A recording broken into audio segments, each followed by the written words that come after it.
Everybody good to go? All right. Good morning. Welcome to the LMPD biweekly press conference.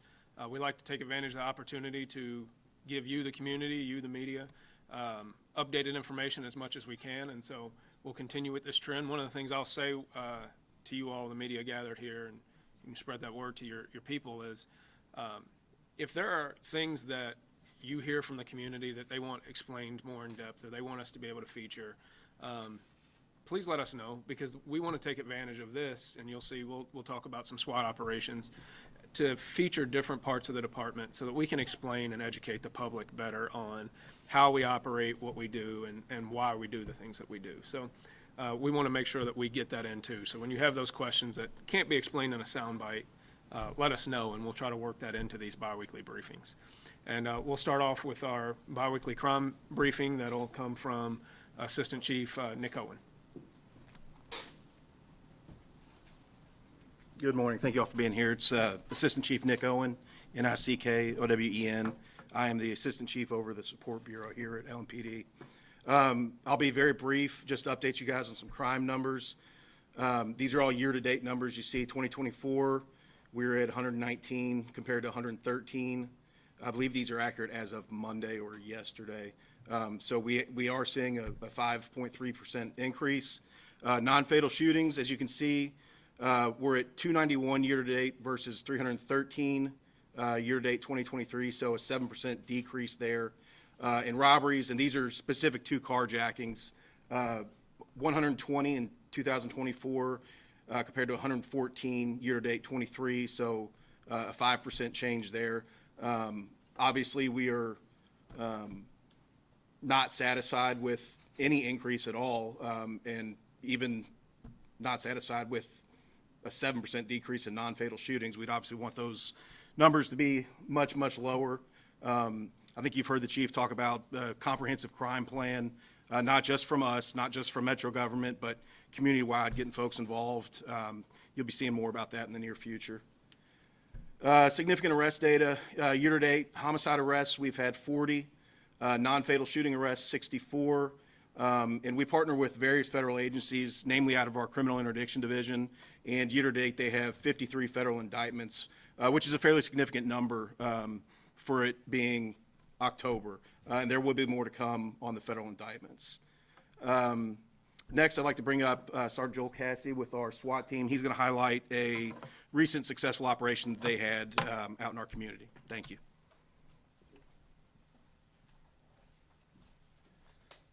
Good morning, everyone. Like Lieutenant Colonel said, I am Sergeant Joel Cassie, Joelcasse. I'm a sergeant with our 1st Division, which is responsible for downtown, Russell, Portland neighborhoods, and I'm also a member of our SWAT team. Like I said, we're going to highlight an incident we had on September 10th, where the SWAT team responded to a potential hostage rescue incident in the 3400 block of Shank Lane at the request of Patrol and our domestic violence unit. Patrol responded that day to reports of a victim who was struck by a vehicle and then dragged into the same vehicle against her will near the area of Rockford Lane. Per several witnesses, the victim was unconscious when she was put in the vehicle. The suspect then drove the victim to the Shanks Lane address and was forced inside of an apartment where she was not allowed to leave. Patrol was able to locate the vehicle based on witness information and was able to confirm the location of the apartment. The domestic violence unit then responded and took over the investigation and began drafting a search warrant for the location, which was later signed by a judge. SWAT and H&T were then requested and responded to the location. During the investigation, it was believed that the suspect was armed with a weapon and or had access to weapons. H&T, our hostage negotiation team, was able to make contact with the victim, who told negotiators she would come out, but she would never actually leave, leading us to believe that she was being held against her will. SWAT was operating under the information known at the time that the victim was not free to leave, could have sustained serious physical injury during the initial incident, and the hostage taker was armed. Based on the nature of the reports and the victim's inability to leave, SWAT developed a plan to make an emergency entry to make a hostage rescue. Plans were then made to breach a common wall to provide an entry point for us, as well as multiple windows and a primary entry door, giving us a positive breach and a speedy entry to rescue the hostage. With the help of the hostage negotiation team, we were able to confirm the victim's location in the apartment, and that we had separation from the victim and the hostage taker. With that confirmation of the victim's location, the plan was executed and SWAT made entry into the apartment. Upon entry, officers located the victim and placed themselves between her and the suspect and any other potential threats. SWAT officers then located the suspect, who complied with officers and went to the ground, and no force was necessary. The victim was escorted out of the apartment and was immediately seen by Louisville Metro EMS, who was staged at the location per our request. And a later search of the apartment, we did locate a loaded .40 caliber handgun that was recovered along with a large quantity of suspected crack cocaine in a bag containing pills suspected to be fentanyl. Now, from here, I'm going to show you a video from a couple of the officers that made entry. There's two videos that are going to be side by side. I'm going to show the video twice. If you want to kind of just focus on one side at first, because there's a lot of chaos going on in it, focus on one, and then I'll replay it back and we'll show it again.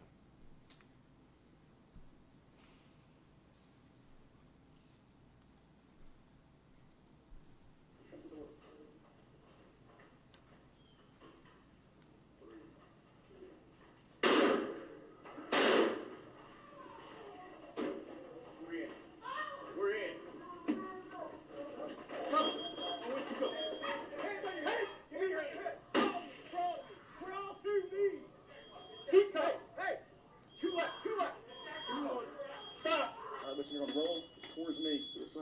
3, 2, 1. Stand up, stand up. Bring him now, hold in the hallway. Yes, sir. We have a nice car for. We're good? All right. Let's go. Follow him out, huh?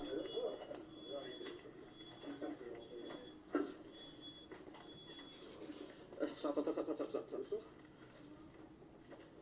Move that foot up. You're good.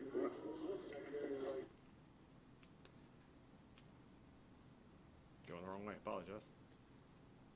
So like I said, that was chaos scene, multiple people going in at the same time, loud noises going off, and if you see the two officers are going different directions, that's based on our training.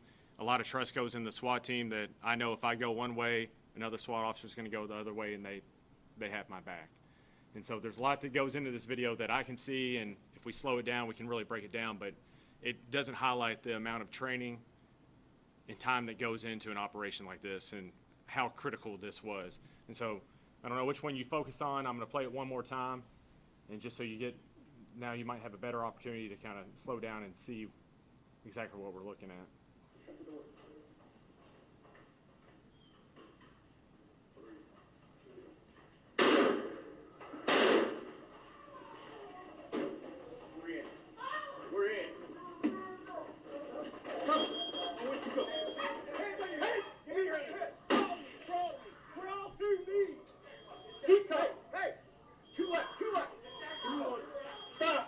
You're gonna roll towards me. And I think what's important to note too in that video, the first time we played all the way through, is that even after SWAT officers made entry, chaotic situation, subject possibly armed with a handgun, holding somebody against their will, the restraint and the compassion that officers showed, that at the time the suspect complied, he got on the ground, no force was necessary, they took him in custody without incident. These are highly trained individuals who, when they went through that door, there was a real possibility that somebody was on the other end that was armed with a handgun, and these officers were willing to put themselves in danger in order to protect an innocent life. And oftentimes, hostage rescue in the police community as well as in the SWAT community is referred to the Super Bowl, that it's the pinnacle of what we train for. And while I agree with that, it is the pinnacle of what we're training for, it's not a game. These were life and death consequences that if we didn't act immediately, life could be in danger. And the officers going through that door's life were in danger, and they executed flawlessly. And I also want to point out that while this was a team effort as far as the SWAT team, the domestic violence unit, patrol, none of this would have been capable without somebody from the community calling and saying, this is what happened. And then multiple people from the community saying, this is where this is happening right now. Without any of that, we would have never responded there, and there's no telling what possibly could have happened to this victim, because that's what she was a victim. And as you can see, this is our suspect from that arrest, Mr. Artis Chenault. His charges include kidnapping with serious physical injury, assault first degree, wanton endangerment first degree, trafficking controlled substance multiple times, as well as trafficking marijuana and drug paraphernalia. That's it.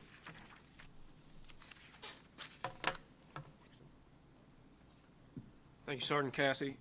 Yeah, just want to point out what the SWAT team responds to is those are our most high-risk situations. So armed criminal barricades, hostage rescue situations, high-risk warrant service, those situations where your average police response does not have the resources or the capabilities to handle in that moment in time. But I'll also point out that every one of these situations begins with a patrol officer responding to it. And we've seen those responses, and we understand that patrol has to be ready for those things. This is a team effort. You had the real-time crime center that was involved in this, detectives that were involved in this, patrol officers, the community. People's lives were saved because of all of that working together at the right time. So one of the things that I want to discuss is at the promotions last week, you saw some new imagery, some new ways of talking about LMPD and some of our new images with our logo and the one mission, one metro theme. And so I'll have newly appointed Deputy Chief Emily McKinley to come up and explain some of that background of that.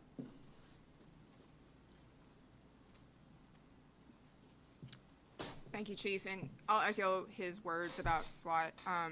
I was never on SWAT. I know a lot of them were, but they do excellent work every day in our community to keep everybody safe. This example is one of many. I know yesterday they also worked a barricaded subject that they were able to talk out of a house and resolve that incident safely without any issues. So they do this work every day. I'm sure Sergeant Cassie was more nervous up here talking to you all than he is when he's doing those operations. So he's fully prepared to do those, and we appreciate the work they do every day. But like Chief said, that last Friday at the promotion ceremony, we unveiled a new comprehensive crime strategy. We discussed that briefly, that will be rolled out, and we keep alluding to that in the near future. And we also unveiled some new logos, a new recruitment video. So we wanted to display that here, kind of discuss it, give the why behind that, go over that. This look kind of refreshes our commitment to the community and to our service.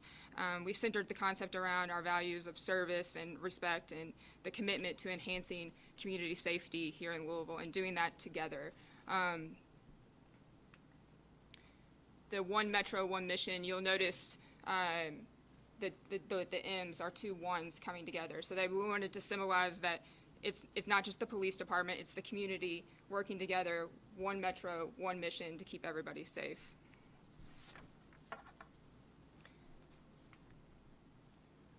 Another example of an image that you might see around our city or on social media, building a safer, stronger Louisville for everyone. So this is our vision, that we are united, actively collaborating with the community, striving to improve the quality of life for all people here in Louisville.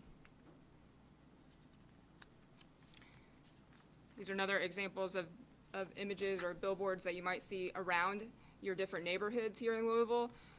So our police department is an extension of all of our communities here in Louisville, and every neighborhood in Louisville Metro is important, and we wanted to symbolize that here. And so we hope to have these up in various communities around Louisville, representing all of our unique neighborhoods.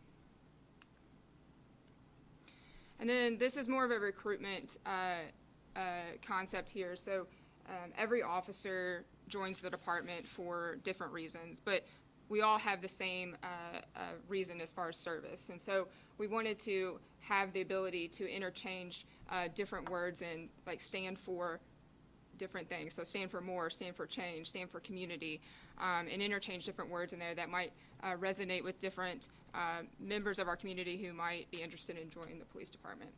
So these are just different examples of the new look or refreshed look that you might see on our social media or on billboards around the community, and we wanted to share that with you all. Now I'll turn it over to the Chief to discuss the masks.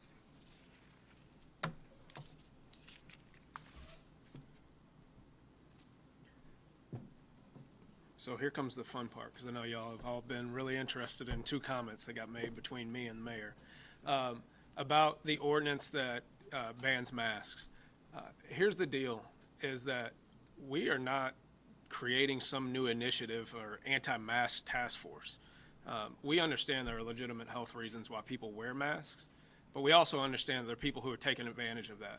And they are using masks to conceal their identity in order to prey on the community. And we see it time and time again.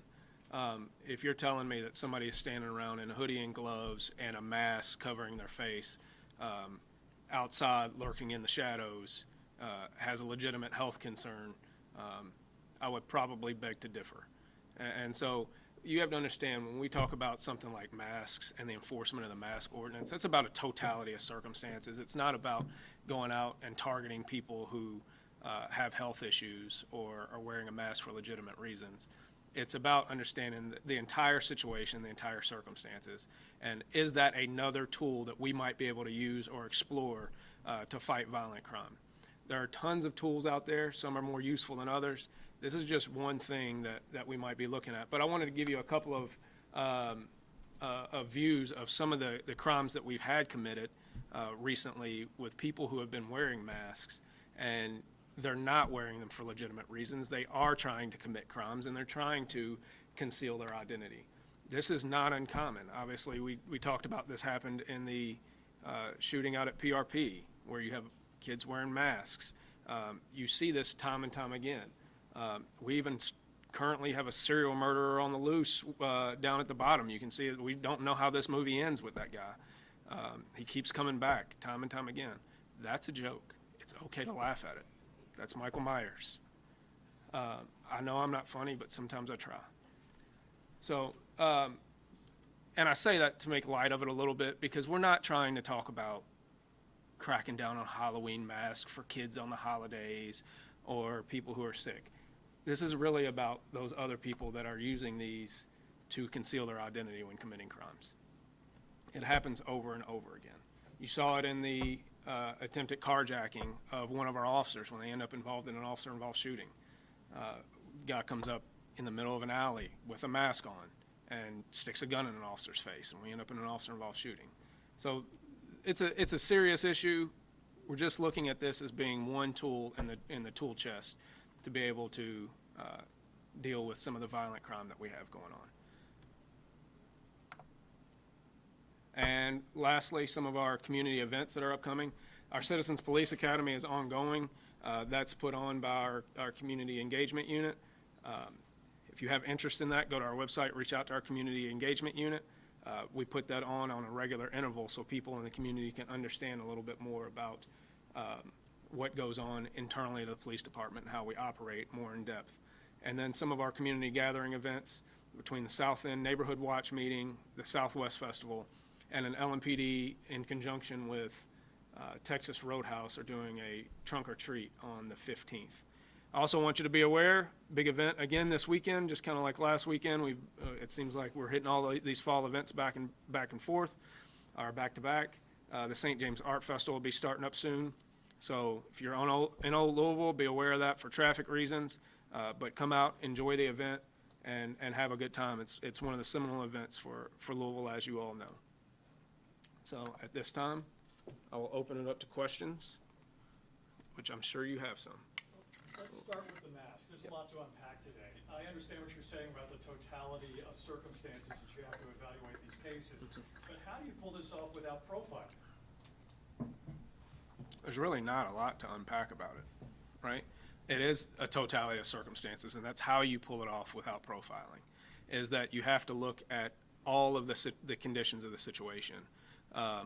We're not talking about the every single person wearing a mask. We do have to look at the behavior that they're displaying, what they're doing at the time, and those types of things, what time of day it is, the weather conditions, like all of this adds up to whether or not we should speak to somebody. And we know it's evidence-based that police contacts with people can either delay, stop, or prevent crime.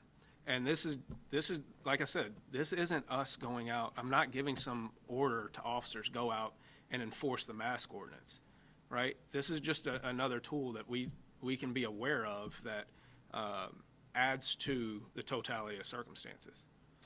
So explain, what does the ordinance allow you to do in these situations? Does anyone wearing a mask invite intervention from the police?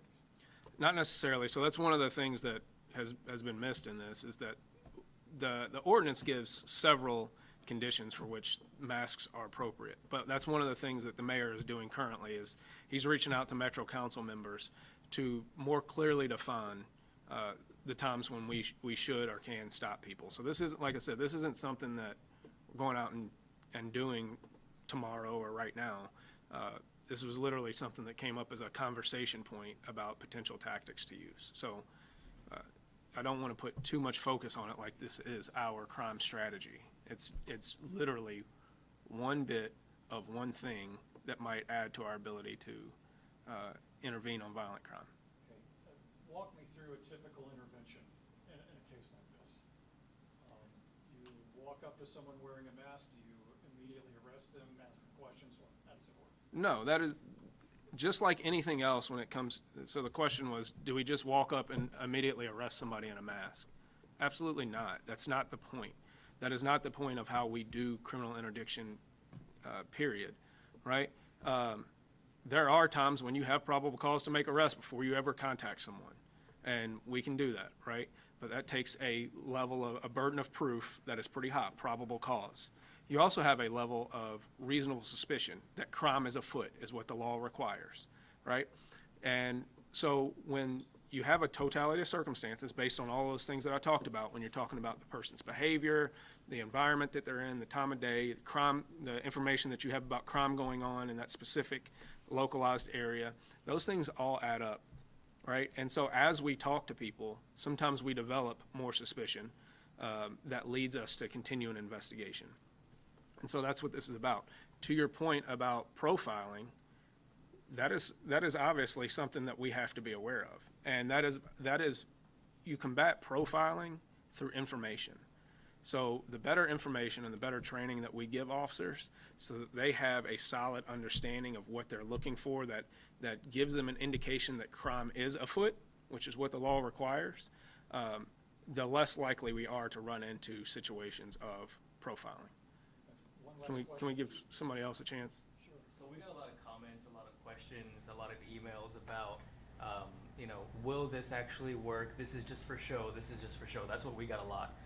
Is there evidence that this will work, or is it just for show? You're talking about The masks? Is there mask. evidence that this will work? The mask ordinance, yes. What there's evidence of is that police interaction works to prevent violent crime. And so, like I said, this is one small piece of a larger tool set that we're exploring using. So yes, it absolutely works, that when we stop people, when we make more arrests, crime goes down. When we write more tickets, traffic deaths go down. We have to be proactive in our policing. To David's point, we do have to be very aware that there are risks that come along with everything that we do. And we have to be aware of that, and officers are very aware of that. But we have to use those tools available to us to keep people safe. What about there's been comments about criminals are not concerned about an ordinance, they could care less about an ordinance. Is this being used as a deterrent in any way, or? No, I absolutely agree. I mean, we see crimes getting committed every day, and if they had the social pressure to not do those, then they wouldn't be killing each other and they wouldn't be robbing, right? So what is the deterrent is our interaction. The piece of paper is not a deterrent, right? A piece of paper doesn't mean anything to you. Why do you pull over when the police get behind you when you're speeding, right? You speed, right? We all speed on occasion, right? So there are social consequences to every activity, right? the vast majority of us have determined that the social consequences of speeding are not high enough to prevent us from speeding. Most of us will do 5 or 10 miles over the speed limit. Because if you get pulled over, you're going to stop, you're going to get a ticket, and nobody in your social circle is going to say to you, you're a horrible person. I don't want to associate with you. Your job's not going to fire you, and there'll be no consequences except for a couple $100 on your speeding ticket. The consequences of not pulling over for you are far too high, so you will not take that risk to run from the police, right? We also understand that there are other people that those social consequences are not high enough for even larger crimes. So they will go out, and they will rob people, and they will hurt people, and they will prey on people. So the consequence has to be there. We are the consequence for those people when they don't have the social consequences built in around them to prevent them from doing those things.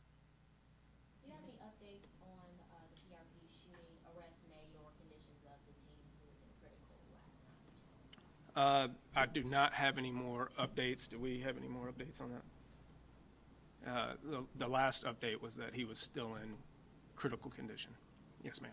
Can you tell me if the victims were targeted in this case? I can't tell you that. We have some pretty good information about some things that happened. We do have some good video. But as far as the motive and the known relationship between the two parties, I don't know that. Who has the video, you guys or JCP? Our detectives are working on that. They have surveillance video? Our detectives have worked with JCPS. JCPS has been very cooperative with us in this situation. So, yes, our detectives have that video. Who will be released? That's going to be case specific. When it comes to releasing information in these types of cases, we have to depend on the detectives to understand whether or not releasing certain information at a certain time is going to be damaging to the investigation. In all honesty, I'm not sure that they're going to be happy about me telling you that it's on video, that we have video of the suspects, but we do. And so they're working on that. Yes, sir. I had a question about some of the data that we showed. When it came up, I think about a month ago at one of Mayor Greenberg's press conferences, this increase in the number of homicides year over year. He had said that the administration and LMPD were working on new strategies, new investments, new initiatives to address homicides. And it's now a month later, haven't really heard much. When do we expect to hear more about what LMPD is doing differently, given that homicides are on the rise when they're declining in most other major cities? Right, so the question is, what are we doing differently since we've heard that we're going to be making changes as far as addressing violent crime, yet we still have an increased homicide rate? One of the things that we've already done, you've heard a lot about GVI and our group violence intervention. I think there were some missing links in the way that we were doing group violence intervention. And particularly, I think, on the LMPD side, I think there were some communication gaps about how that information for those interventions and trying to get people out of that lifestyle. There's a carrot and a stick aspect to group violence intervention. And frankly, we had a huge gap that was creating a problem on our enforcement side of dealing with these groups. We have since transferred the group violence intervention program over into CID, our criminal interdiction division, so that we bridge that gap, so that information is shared more readily for their investigations. And I think you're actually going to see, we already have a couple of indictments that we're going to be working on soon related to that. We just had a meeting with prosecutors and the Attorney General yesterday about the success or lack thereof of that project. So that's very important. And then what you saw was the preliminary rollout of a strategic crime plan last Friday.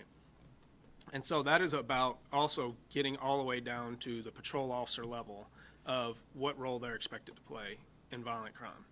And so I know everybody wants to see this 2-week, 28-day turnaround and just this drastic change. We have a serious crime issue. We can throw a task force at this, and we can have this 2-week drop in homicides, which actually you've seen over the past 2 weeks. We've had a pretty good success the last 2 or 3 weeks in our homicide rate and our shooting rate. But we have to have long-term strategies that affect this. And I think that's part of what the profession has gotten wrong several times. Task force are great for temporary solutions, but we have to put strategies together that are long-term and actually stick with them. So we want to make sure we roll that out the right way, get everybody on board, that this isn't just this particular unit or this particular person that's doing this, but this is all of us that have to combat this issue. Does that make sense? Yeah, and when you mentioned the gap, do you mean there was a gap on the stick side of the equation? Yes. Yeah. I mean, we have, some of these people, look, we're offering resources because we want people to change their lifestyle. But when they don't change their lifestyle, we need to go get them. You've been put on notice that we know you are highly likely to be the next shooter or the next victim. So we've already given you second chance, third chance, fourth chance. We're going to take all your chances away at this point because you've proven that you can't cooperate. If we can discuss the rebranding, we've obviously seen so many changes in LMPD, you being the chief.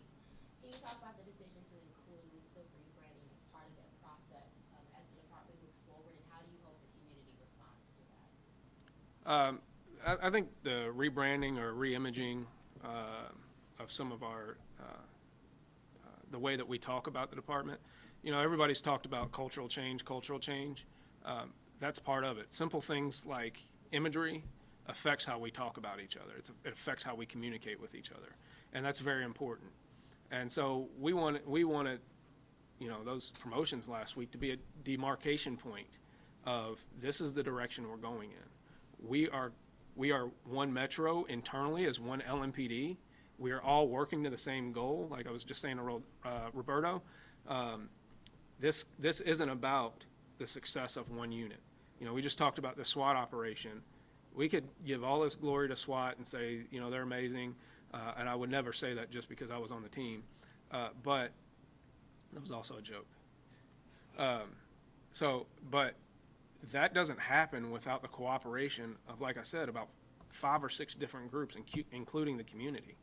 So that's what this is about. It's about understanding that we're all playing for the same team and trying to achieve the same goals, right? And that's internal to LMPD, internal to Metro government, and collectively with the community. The Inspector General has relaunched an investigation into the 2019 party involving LMPD. What are your thoughts on this? I'll be honest, I'm a little confused. That case was investigated in 2015. Over 50 people were interviewed. It was a hearsay case to start. The only supposed witness had fourth-hand information, and I haven't gotten any information from the OIG on what he's investigating on his new anonymous complaint or how this involves the public, which gives him the authority to investigate in the first place. So I'm still waiting to hear from the OIG on, I don't know what he's doing. So. Were you or any of your command staff at this party? I was not. So I'm going to let the internal part of the investigation work itself out. But it does involve people who are currently on the command staff and within LMPD. But like I said, that was an investigation 5 years ago. Over 50 people were interviewed. And I'm still waiting to hear what the OIG has to say about it. It was proved to be unfounded at the time. So I don't know what he's investigating. Back to the PRP shooting for 1 second. Do we know how many gunmen and if they were teenagers as well? We don't know the ages. We do know that there was more than one. And the question was how many gunmen in the PRP shooting and their ages. So, yes, sir. And then I have one more, if nobody else. Go for it. Okay. On September 5th, we did a story about items going missing from cars about to be auctioned at the LMPD impound on Frankfurt Avenue. Our open records request for video inside the auction within the tow lot was denied, saying it's part of an active investigation. Do you have any idea when there will be an update on this situation? I don't have an idea when there'll be an update on that particular investigation, but that is something that I am aware of, and trust me, you will know what the outcome of that investigation is. Anybody else? Yes, sir. Roberto? I got a question, it's very specific from another reporter, but is LMPD able to confirm if there's been copper wiring theft from the overhead highway lights next to Landon Park in Portland? If there's been copper theft from the lighting in Lannon Park in Portland. No, I can't confirm or deny that. I mean, that is very specific. I will tell you that copper theft is an issue. There is actually a task force related to it, an intergovernmental task force, because it's a critical infrastructure problem. It's not just a metal theft problem. When you're starting to shut down phone lines and you're shutting down electricity and lighting and things like that, it's no longer just an issue of you have an addiction and you're feeding that addiction. This is a serious issue. And so this is another one of those places where we're having interaction between multiple parts of the government as well as the private sector to work on that. So, and I will say, I know you didn't ask, but I'll kind of, as another part of that, when we talk about the crime plan, I think, David, you were the one that asked me the other day about, like, what is the difference between this and what we've talked about before? And it is that accountability part of, so we have for short-term crime issues week to week internally, we have a CompStat meeting, right, where we're challenging the division commanders of, these are the problems that you're having in your division. What are you doing about them? Has that plan worked? And do we need to change strategies? So for the comprehensive crime plan, this is about having everybody at the table, all of those other governmental entities, and saying, all right, we've identified this area or this location as having problems. We have LMPD needs to do A, B, and C. Works needs to do these things. So-and-so needs to do these things. All right, have they been done? If not, what is the status of them? And if they have been done, what is the effect of them? So that is the accountability piece of crime plan that you were asking about last week, David, is that I think we've missed that check-in moment and that follow-up moment of everybody has to be on the same page and hold each other accountable to making sure that we're getting all of this done. So, anything else? All right, appreciate it. Y'all have a good afternoon.